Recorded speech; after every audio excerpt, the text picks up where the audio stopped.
Welcome to the Brain People Podcast, a show where four mental health experts team up to bring you practical tools for overcoming mental health challenges. The Brain People don't replace your doctor or therapist, but we will give you some extra tools to help you on your journey. So join us as we fight mental illness, one episode at a time. Hello, and welcome to the Brain People Podcast. My name is Jonathan Edens. I'm a psychiatric PA, and today I am joined by one of our most esteemed co-hosts, Dr. Daniel Binus, and I'm a psychiatrist. And so today, thank you for joining us. We have an excellent conversation ahead of you, a very interesting one that I don't think is talked about maybe as much as what it should be. And we're talking about depression, which is not uncommon on this podcast. We talk about it a lot, but specifically today, we're going to be talking about the different subtypes of depression. And some of the subtypes, you may be thinking where we're going with this, but you might be surprised. A lot of this information is not something that is very commonly talked about in psychiatry. And so before we jump into it, Dr. Binus, let's actually talk a little bit about why that might be. Any thoughts?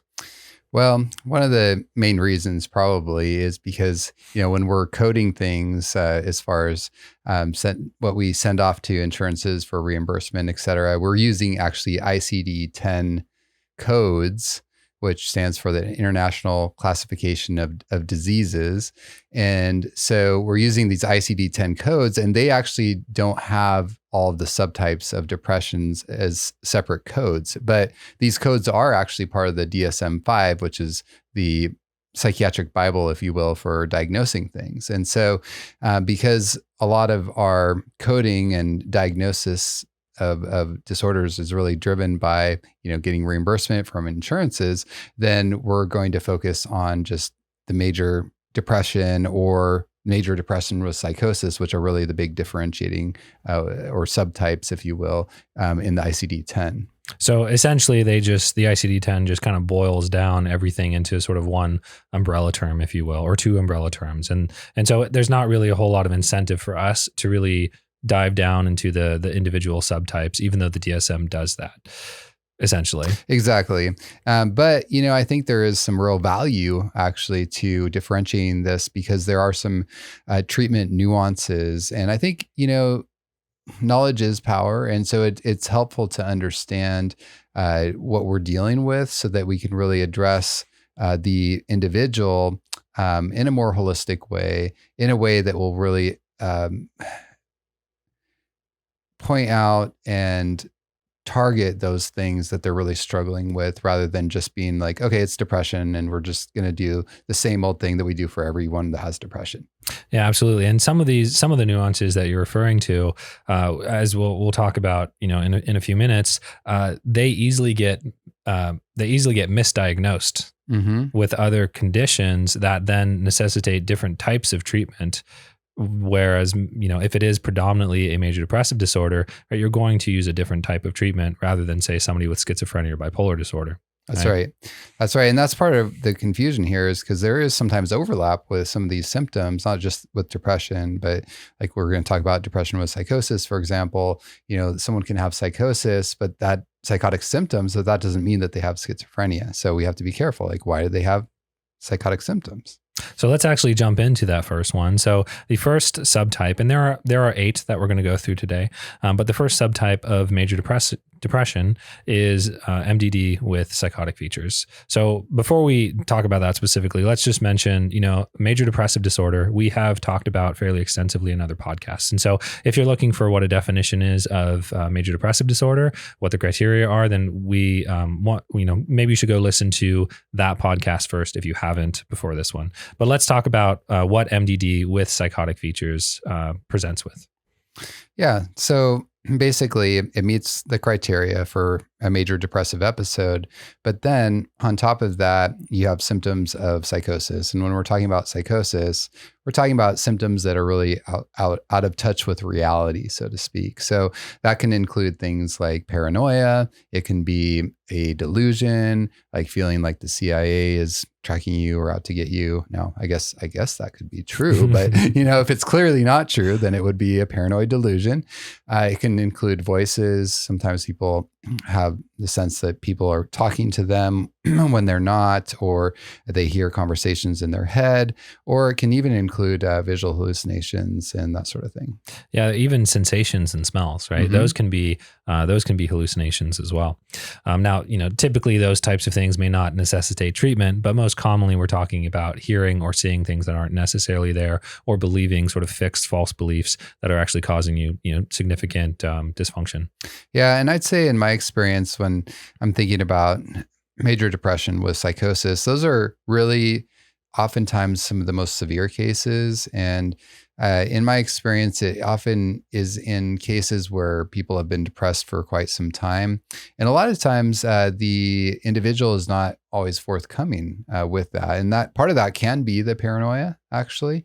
And so, these symptoms, even if you go through and you ask the individual, like, are you having these symptoms? Sometimes they're hesitant to share because they might feel like, oh, they're going to think I'm crazy, or they're maybe the doctor's part of the scheme against me. And so because of the paranoia, there can be that hesitancy. So sometimes we have to really use a lot more observation when diagnosing this or talking with family. I don't know if you've had that experience yourself. Yeah, that's a really good point. I think another thing to consider is, generally speaking, we're doing most of our diagnosing like in the first appointment. And a lot of times, especially if there's a strong sort of internal self-stigma with having hallucinations or delusions, like you don't necessarily want to convey everything, especially something like that, to somebody you just met, 30 minutes ago, right? And so many times I've had patients that have actually, reported that over time when they actually started to trust me a little bit more. So that is something though that I do ask regularly, and I've had patients that have told me no up front, but then it ended up, later on kind of admitting like, hey, this is actually something I'm dealing with. They just were embarrassed to say so. Yeah, that's a really good point. And so I think it's important to continue to assess over the time that you're treating somebody, and also just to observe too, because sometimes we get this mentality of like, okay, this is definitely not psychotic features because they haven't said anything, but then we have to kind of keep our antenna up and say, okay, is there kind of some odd sort of behavior that could tell me, or some symptoms that don't quite meet what I thought was depression without psychotic features, or maybe they're really not responding to the treatment that you would expect for non-psychotic features. One kind of unique thing about the ICD-10 is it categorizes, major depression into mild, moderate, and severe. And when it comes to with psychotic features, it automatically gives you that severe category, right? There's nothing else that we can do other than mark it as major depression, severe with psychosis. So it just goes to show that if you have psychotic features, it's generally considered to be this is something we really need to address as quickly as possible, because many patients can take a significant turn for the worst. Sometimes these hallucinations might be like, for example, telling them to do things that they really shouldn't be doing. And so it's important to make sure that if you are having symptoms such as psychosis in conjunction with your major depression, that you really let your prescriber know. There's a couple reasons for that. The first thing is that if you don't feel comfortable sharing that with them because you don't feel like they're going to be empathic enough for you, then maybe you need to find a new prescriber, right? But sometimes you have to kind of test the waters first to even see whether or not it is somebody that's going to be a good fit for you. The second thing is because of the severity, and usually we're going to use typically a different type of medication class. You want to touch on that? Yeah. So typically you're still going to use some kind of antidepressant, but you're also going to look at some kind of atypical antipsychotic medication to try to specifically address those psychotic symptoms. Now, one interesting factor is, again, of course, if you have psychotic symptoms, you want to look at, is this a psychotic disorder, or is it from depression or from bipolar or something like that? And, the key differentiating factor here is that the mood disorder came first, and that then grew into, the depression with the psychosis versus like a schizophrenic type picture, you're going to have more of the hallucinations and delusions. And then usually after that, more of the secondary depression as kind of a secondary element. Here, the mood disorder is primary. So what you're saying is basically if you're MDD with psychotic features, you will only ever have psychosis during a major depressive episode. Yeah. But to your original question, yes, we want to not only use antidepressants, but also some kind of antipsychotic medication. So let's move on to the next subtype. The second subtype we're going to discuss is major depressive disorder with anxious distress. So what is this type of subtype? Like what is the definition of it, Dr. Binus? Well, I mean, I think the basic thing is that you have the depression, but there's a lot of anxiety along with it. And typically what I've noticed is people that have that anxious distress are often have what we call psychomotor agitation, where they have a hard time, like even sitting still, and they just feel restless, keyed up, on edge, uncomfortable in their skin. Sometimes even like their skin is crawling and they're just very uncomfortable. And so in this situation, you not only want to address the depression, but you want to make sure you're doing it in a way that is also addressing the anxiety. So this is actually one of the most common subtypes, and it's estimated that up to 75% of patients with depression do meet criteria for anxious distress. Now, the criteria specifically, according to the DSM-5, kind of goes along with what Dr. Binus was saying, but it specifically says 3 of the following symptoms. So experiencing poor concentration due to worry, feeling tense, being persistently restless, feeling as if something bad will happen, and feeling as if you are losing control. Now, the key difference with MDD with anxious distress is that these symptoms occur in conjunction with the major depressive episode and are not present when the patient is not depressed, right? So those symptoms that we described can sound a lot like generalized anxiety disorder, can sound a lot like panic disorder, can sound a lot like PTSD. So that's kind of the differentiating factor between those. Typically, if a patient has one of those other conditions, they're still going to be experiencing those anxiety symptoms to a significant degree, even when they're not depressed. Yeah, I think that's the key factor. And I've seen people that, I've actually diagnosed an anxiety disorder. But then I realize when they're not depressed, they don't have anxiety. It really was completely the depression driving the anxiety. So this is an important subtype to identify, in part because patients with anxious distress, will probably likely benefit from some additional anxiety medication. However, they also tend to have higher rates of suicidal ideation than some of the other subtypes. And so it's important to be aware of that fact. And a lot of times when you have that agitated sort of energetic response with the depression, high energy and suicidal ideation don't tend to be a good mix. No, it can actually be very dangerous. And so it's important to address both of those things. And there are lifestyle things that can really help significantly too. Like, trying to channel some of that anxious energy into exercise can be a great way to actually really handle that sort of depression. And then, of course, being really careful with caffeine intake, because caffeine can obviously escalate anxiety, cause more agitation, and even sugar can be a big problem too. So moving on to the next subtype, major depressive disorder with melancholia. Now, some people have probably heard the term melancholia or melancholic, especially if you took like a personality test in high school, right? Sometimes that's kind of brought up. But what is it that we mean when we talk about major depression with melancholia, Dr. Binus? Yeah, so typically these are individuals who are going to have decreased appetite and also have early morning awakening. So they can often lose significant weight. And, it can potentially go either way with psychomotor agitation or psychomotor retardation. But I would say that the early morning awakening and the decreased appetite are the hallmarks of this condition. Yeah, patients with this form tend to also be extremely despondent. There's another form that we're going to talk about next, but that is, at least in this case, it's somewhat the opposite. But patients with melancholia really don't respond to external stimuli almost at all, right? And so they almost have no mood reactivity. They tend to be extremely flat, extremely blunted, show very low interest or motivation. And so Yeah, they could kind of like win the lottery and it would be like, okay, great. Yeah, think negatively about that, huh?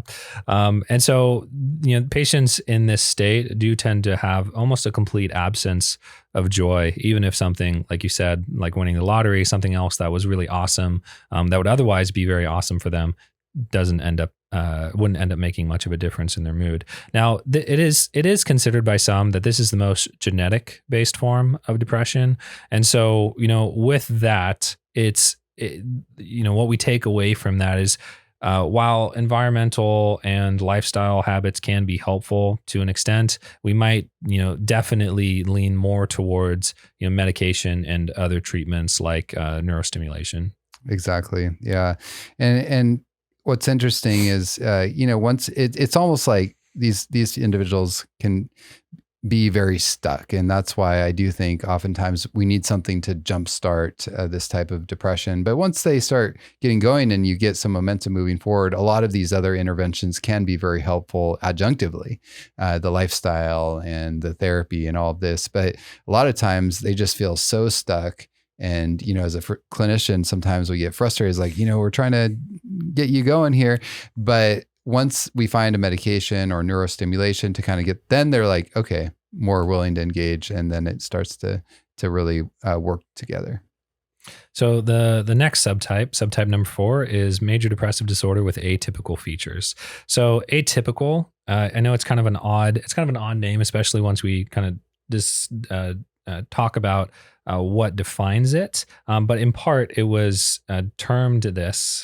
coined this name because it was previously, or I should say, major depression was previously referred to as typical depression, and so they needed a name to just in a sense distinguish it from what is classic, if you will. So what makes patients with atypical features not classic? Well, it's kind of the opposite in some ways to the melancholic, as far as they tend to actually overeat. So their appetite tends to be higher, and they tend to also oversleep. And also, as opposed to the melancholic type, where pretty much nothing situational will kind of lift their mood, the individuals that have the atypical type, oftentimes situational improvements, like they, win the lottery or something else great happens, something really good happens, then that can temporarily elevate their mood and improve things. A common one that I hear is they go to, say, a social gathering, right? And they tend to be, somebody that enjoys social gatherings. And so during that, they completely forget about their depression. And as soon as they get home, it's like the weight sets back in again, right? So they respond positively to that external stimuli, but as soon as they get away from that and they're back with just in themselves, they're back into that really deep pit, if you will. Absolutely. And interestingly enough, it does seem like this subtype usually occurs in more the younger individuals, and also has a higher association with developing bipolar disorder later on. Although, that's not always the case, but it does have a higher association. Just one other interesting sort of fun fact with atypical features is that some patients, and this is not necessary for the diagnosis of atypical features, but some patients do experience like a heaviness in their arms and legs, something that we call leaden paralysis, but they only experience that during the depressive episodes. So moving on to the 5th subtype of major depressive disorder, this is major depression with catatonic features. So we've mentioned melancholia, right? We're mentioning catatonic. These are some interesting words, Dr. Binus. What does catatonia mean? Well, it's really has to do with the body movements or lack thereof oftentimes. And so, individuals with catatonic features can actually show signs of stupor, little to no speech, and odd facial expressions, repetitious motions.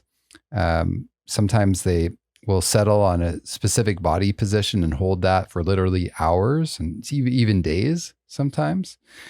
They will sometimes even mimic what others are saying or doing. So it's a very strange, odd behavior. I've actually only seen this pretty rarely, But it is quite striking. You'll never forget it if you see a really kind of classic catatonic state. It's almost like they can be frozen, or like I said, the odd body expressions and this sort of thing. Yeah, it is. It is one of the most interesting from sort of a clinical perspective, just because of its rarity and its uniqueness. But it is something that you can easily go online, you can watch on YouTube, and there are case reports where they actually show video footage of real people dealing with catatonia. Now, classically, we frequently see catatonia more commonly with like schizophrenia or manic states, but some patients will experience catatonia even in amidst a very severe depressive state. But generally speaking, I will say many patients are getting treatment before they get to that state. That is true. Now, one very striking thing about catatonia is that sometimes it can actually be reversed very rapidly. I remember seeing one individual in the hospital when I was called to do a consult there, and he had catatonia. Now, this was catatonia from a different disorder, but still the treatment is going to be similar when they're in that acute catatonic state. We often give IV benzodiazepines like lorazepam, Ativan. And so that's what we did for this individual. And it was very interesting. I mean, he had been in this one fixed body position for hours, and he very quickly started responding and talking within minutes of giving that IV Ativan. We had to give several doses, but it was very dramatic to see the change. So one thing just to discuss is that extreme states of catatonia, those are, as we said, very rarely seen, and very obvious when we do see them typically, right? But some patients can have very mild features of catatonia, and because it's not commonly discussed, because people just don't have the general sense of awareness, and maybe when you're in an appointment, you're going to be more aware, and so you're less likely to exhibit certain symptoms. Or if you're doing it all televisit, right, then the prescriber may not even be able to see those types of unusual body expressions. And so all that to say is that mild catatonic features are probably occur more than what we realize. It's a good point. We're just missing it. That's a good point. So the sixth subtype of major depression is that with mixed features. So, mixed features refers to a mood state in which certain signs or symptoms associated with depression and mania or hypomania are essentially mixed together. Hence why we call it the term mixed state. So, it takes a little bit of an understanding of what is hypomania or mania. So Dr. Binus, why don't you give us just like a quick overview? Yeah. So basically, when someone has mania or hypomania, their thoughts are going to be sped up. So racing thoughts is a common symptom. Elevated mood, typically speaking. Now, that doesn't always mean it's going to be an elevated good mood. Sometimes it can be agitated or even anxious. More energy, insomnia. And, in the case of hypomania, it's not as severe. So you're not going to it's not usually going to impair functioning as much. The manic, that's where you really get in the severe state where people do things that they very much regret later on, like maybe spending a bunch of money, sleeping around with a lot of people. But typically in either mania or hypomania, there is that impulsivity as well, and just taking on more projects and that sort of thing. So those are the typical features of a manic state. Now, we do have a term, mixed mania that we associate with a bipolar patient. So when we're talking about major depression with mixed features, it doesn't quite meet criteria for a full hypomanic or manic episode. So, some of those symptoms that Dr. Binus described, they have the major depression, and then those symptoms will be maybe relatively mild, or they won't last for an adequate duration, or they just don't have enough symptoms to justify a full diagnosis of bipolar diagnosis. Exactly. And that's why some clinicians actually do really argue that, when you look at the mood disorder, it really is a spectrum, and it's like, where do you draw that line? And in reality, that's probably the case, but that doesn't mean that everybody that has major depression has bipolar. It's just that, there is that spectrum. And once you get more in the middle, it's like, okay, where do you draw that line? That's where we have the diagnostic criteria. But in reality, because these individuals do share some real symptoms of bipolar, we do need to start thinking about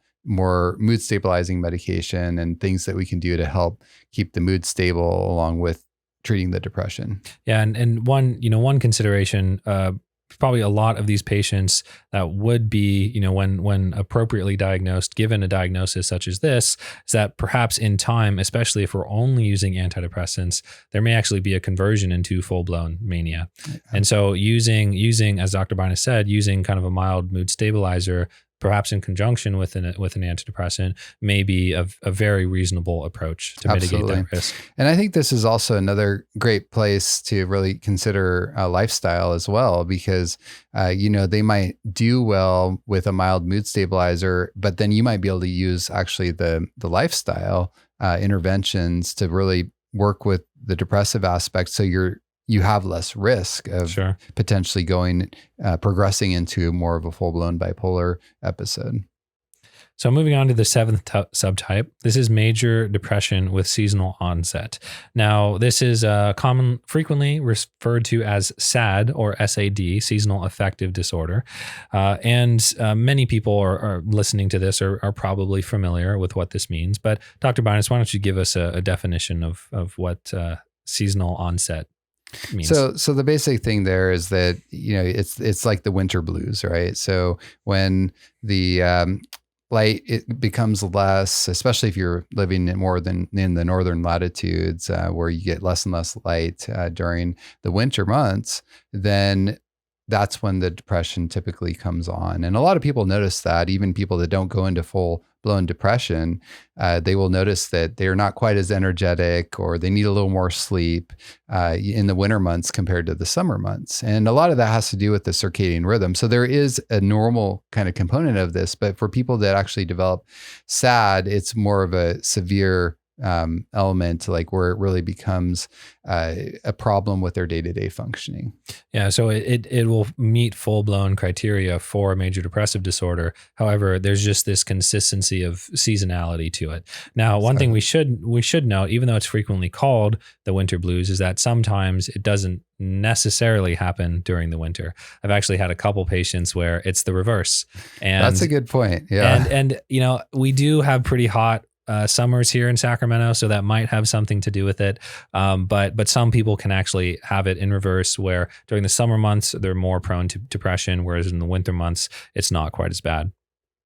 Yeah, that is a good point. And that in my experience is relatively rare, but it actually can happen. And I'm not sure that we have a great explanation for that, but it can happen. So what's a simple sort of treatment adjunct that we typically use with these types of patients? Light therapy has actually been shown to often be very helpful.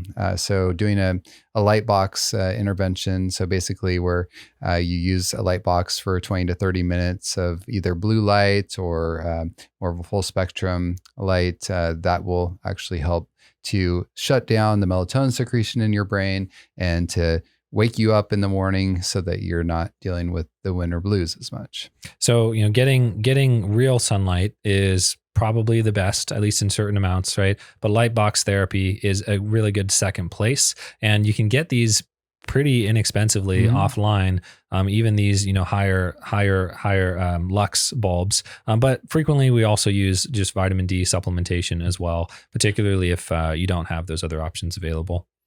The eighth and final subtype of major depressive disorder that we're going to talk about today is that of peripartum onset. Now, this is sometimes referred to as the baby blues. So, Dr. Binus, what are we talking about with this one? So basically, there's a lot of hormonal changes that happen during pregnancy, both during the pregnancy and then after pregnancy. And so a lot of women experience changes in their mood when they're going through pregnancy, and then oftentimes, especially right after pregnancy. And so postpartum depression is the most common that we see when it comes to the peripartum sort of mood disorders. Yeah, so that just means after birth, right? After the birth of the child, right? It is estimated that roughly 7 to 10% of women will experience a full-blown major depression either during or shortly after their pregnancy. Now, a lot of this may be because the mother kind of gets this idea that she's going to be unable to properly care for herself or the child. And that can be, that can create a lot of guilt, right? Absolutely. And a lot of it is thought for most mothers to be, again, the drastic shift in hormones. Like right after you give birth, your progesterone levels drop drastically. And that's actually one of the reasons that they've come up with a synthetic progesterone agonist, and it's called brexanolone, and that can often help. Now, that's unfortunately only given IV, but it can be quite helpful for postpartum depression. Otherwise, we are typically looking at antidepressants as well as lifestyle interventions. And actually, one thing that can be very helpful is interpersonal psychotherapy. One interesting note on this as well is that approximately 20% of women with the peripartum subtype of depression also experience psychotic features. So that occurs, frequently with the MDD with psychosis, and that specific combination can be, can result in an extremely tragic outcome that, some of us have probably heard about, on the news, when a mother, suffocates her child. And a lot of times that's because she's hearing voices, she's seeing things, she's experiencing paranoia, and that can lead individuals to do something that's extremely drastic. So, this specific subtype is also, because of the potential dangers associated with the child and the mother not being adequately able to care for them, getting adequate treatment is imperative. It is very important. And I'm glad you brought that up, because it can be dangerous. And of course, there can be the homicidal ideation, but there can also be the suicidal ideation that goes along with this sense of being a very poor mother or whatever it might be. And so it's really important that mothers get the help that they need and realize that there's no shame in reaching out for help. That a lot of women, a lot of mothers struggle with this, and there's help available, and things can get a lot better, and they will get a lot better with proper treatment. And I think that's a really good point to end on. And, just to reiterate, there is no shame in any of these, in major depression as a diagnosis in and of itself, or expressing any of these particular subtypes. There are people out there that, like ourselves, that really want to help. And sometimes we just, the more information that we know, the better we're going to be able to make those educated decisions about what treatment is best. So, we hope that you enjoyed this discussion on the 8 different subtypes of major depressive disorder. We hope that we were able to show you how different and complex depressive episodes can be, and the importance of seeking out an accurate diagnosis. If we would like to believe that you probably learned something from this podcast today, and maybe it will help to empower you to discuss certain treatment options, or to simply just be educated about your own condition, so that you can get the best treatment available. Absolutely. Thanks for being with us.